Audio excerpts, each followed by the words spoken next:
We all share the human experience. We have emotions and feelings. We can control our words and our actions. With our words, we can lift somebody up or we can tear them down. With our words and our actions, we can hurt or we can heal. Eldridge Cleaver once said, "You're either part of the solution or you're part of the problem." We have a problem in our country. In our schools, we call it bullying. In our communities, we call it hate crimes, abuse, and discrimination. Now, bullying falls within that spectrum of people treating others badly. Phoebe was just 15 years old. She moved from Ireland to Massachusetts with her mother and her sister. She was beautiful, long brown hair, emerald eyes, and dimples. Her beauty gained her the attention of the captain of the football team. That relationship lasted for 2 months. But the consequences, they lasted a lifetime. You see, his former girlfriend became very enraged and angry, and she, with her posse of mean girls, tormented and taunted Phoebe every day. Every day, they said mean things like, "Go back to Ireland where you came from." They called her the Irish slut. Over and over, every day, in the hallways, in the library where an adult was present, and even online. On January 14th, they followed Phoebe home, and they threw bottles and cans at her, and of course, Phoebe fled home crying. That afternoon, her younger sister came home looking for her. "Phoebe, Phoebe, where are you?" She was met with silence. She looked upstairs, downstairs.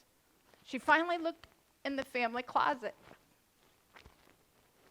That's where she found Phoebe. Phoebe had taken a Christmas gift scarf, and she'd hung herself. Who's not there to tell her tomorrow's another day? That it's always darkest just before the dawn? Who's not there to tell her, "I'll be there with you"? That ex-girlfriend and her friends were charged with crimes for their words and their actions, from civil assault to sexual assault. Now, in 2010, Phoebe's story was my wake-up call. You see, that year, 33 students killed themselves after extended periods of bullying. And the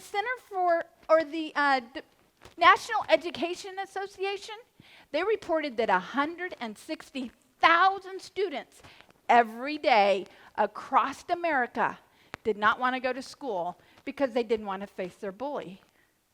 How had it gotten so bad? And how did a child like you and me feel that their only solution was suicide? These questions haunted me. And I was asked, well, I thought I was the solution, a part of the solution. I was a discrimination harassment attorney, right? Working in the courtrooms and in the workplace. But I needed to do something else, so I went to talk. I talked at Lions clubs, Rotary clubs, Toastmasters clubs, youth groups, wherever they would listen. I wanted to bring awareness to the problem of bullying. And then someone asked me, "Why do you care so much?" I didn't know what to answer. But as I kept telling Phoebe's story, as you saw it be emotional for me today, when I was 16, I too contemplated suicide. You see, in middle school, I wore long dresses, long sleeves, and couldn't cut my hair. I was moved from a very private Christian school to an unpredictable, loud public school. I was bullied because of how I looked. You might say I looked like an Amish girl at a rock concert. That's why this means so much to me. Bullying is prevalent in our society. How prevalent is it, you might ask?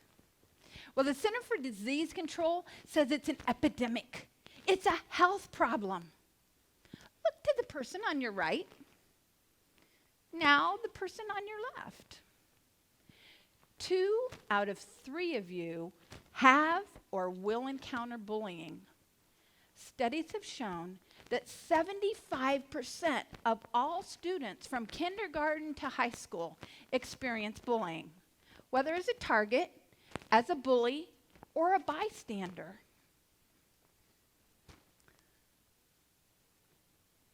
Everywhere I go, I ask the question, why is it getting worse? And why does it seem that it continues generation to generation? Well, what is bullying? Bullying is aggressive behavior intended to intimidate or mistreat another person. Bullying is intentional. It starts with the teasing and taunting, and it grows into unlawful actions such as sexual harassment and abuse. There's also 4 types of bullying: physical, verbal, psychological, and cyberbullying. Now, do you agree with me that bullying is unacceptable behavior? Then why does it continue for generation after generation? And why does it seem to get worse? You know, technology makes bullying a 24/7 proposition. No longer is it just school, 8 a.m. to 3 p.m. Whatever the reason, I know that bullying hurts and keeps on hurting. You see, Granny, she was 82 years old when she told me her bully story. She lived right after World War II. And at that time, people hated Germans. She was treated terribly by the children just because she was German. And that's her in 5th grade. She tells about one day when the boys shoved her into the locker. They pushed her nose up against a cold, hard metal box, leaving only her foot to knock, hoping someone would let her out. A janitor let her out an hour later. But then Granny told me about Father. You see, Granny was the youngest of 3 girls, and Father wanted a boy. So Frida, that was her name. Frida was his boy. And he kept her hair like a bob, right? A boy's cut. One day, Father wanted to take a nap, and he says, Frida, go to the barber shop, get your hair cut. Frida obeyed. At the barber shop, she saw a young girl with curls.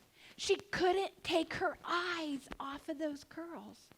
And the barber noticed, Frida, do you want some curls? Oh, yes.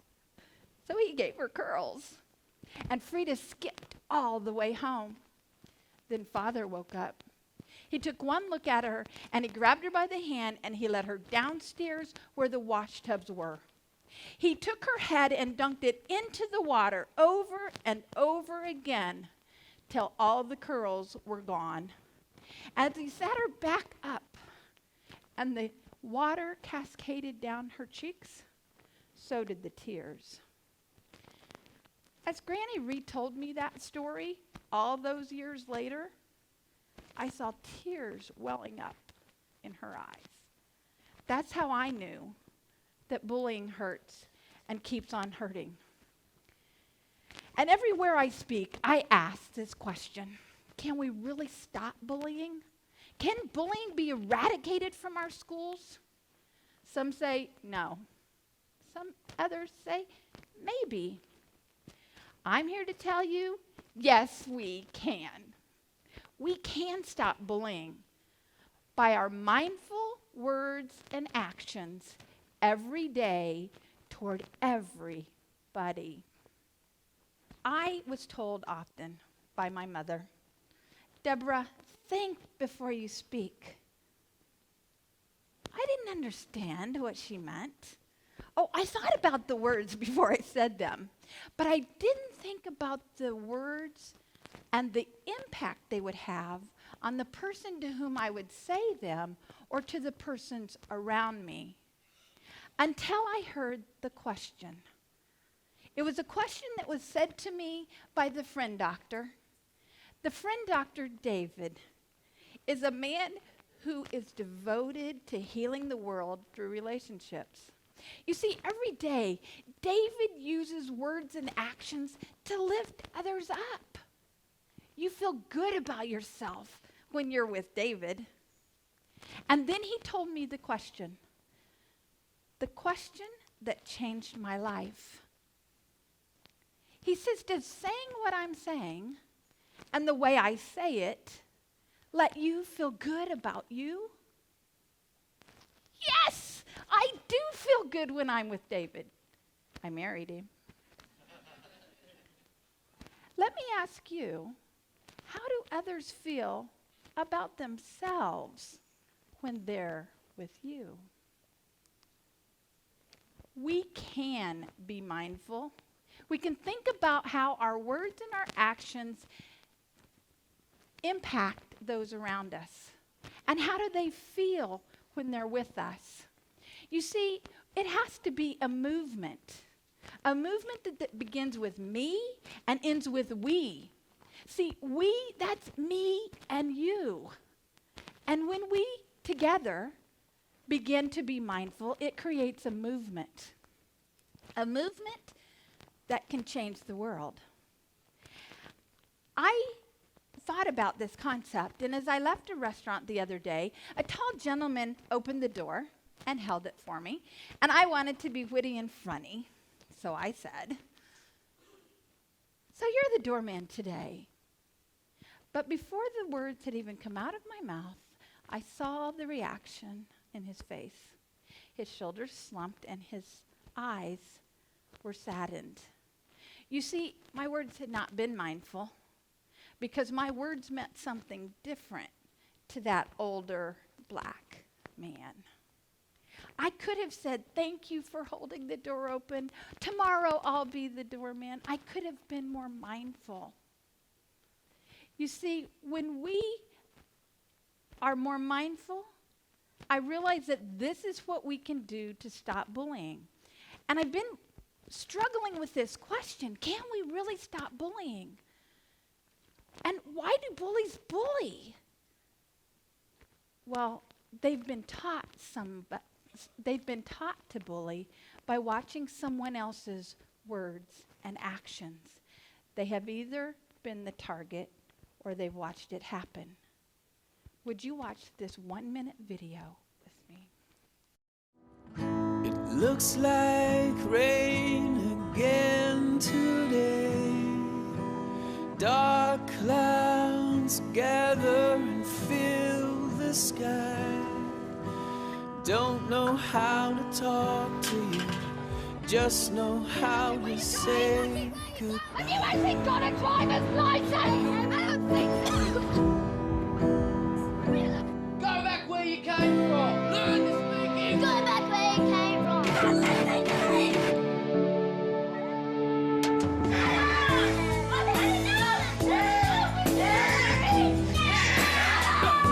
Is that what you think?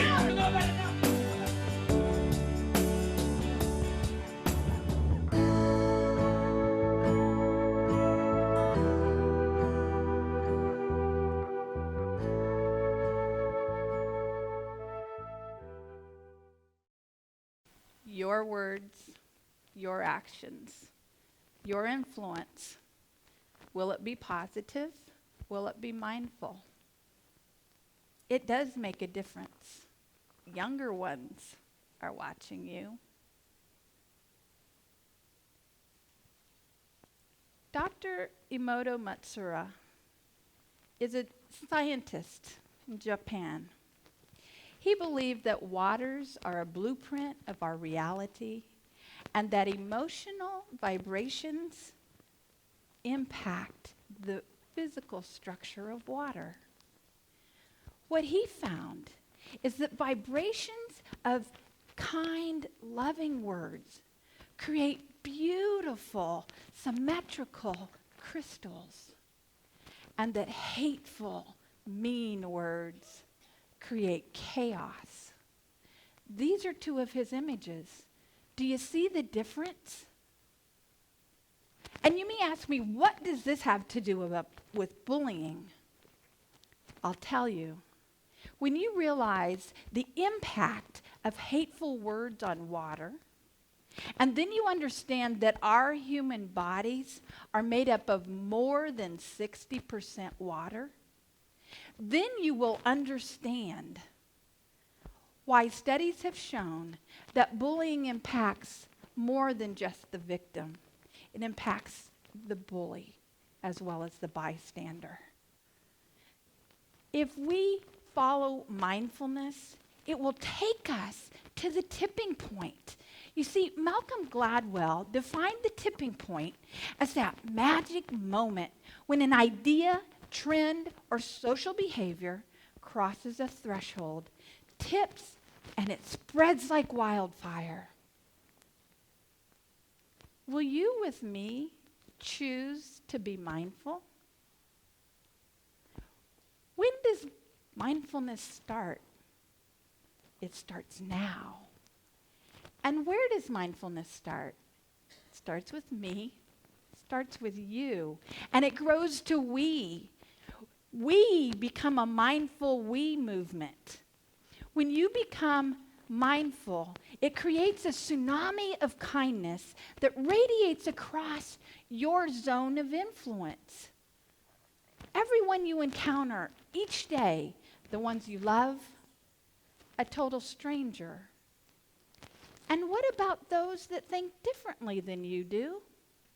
Can you say something nice to them? And when you see somebody being bullied, will you stand up beside the one being bullied?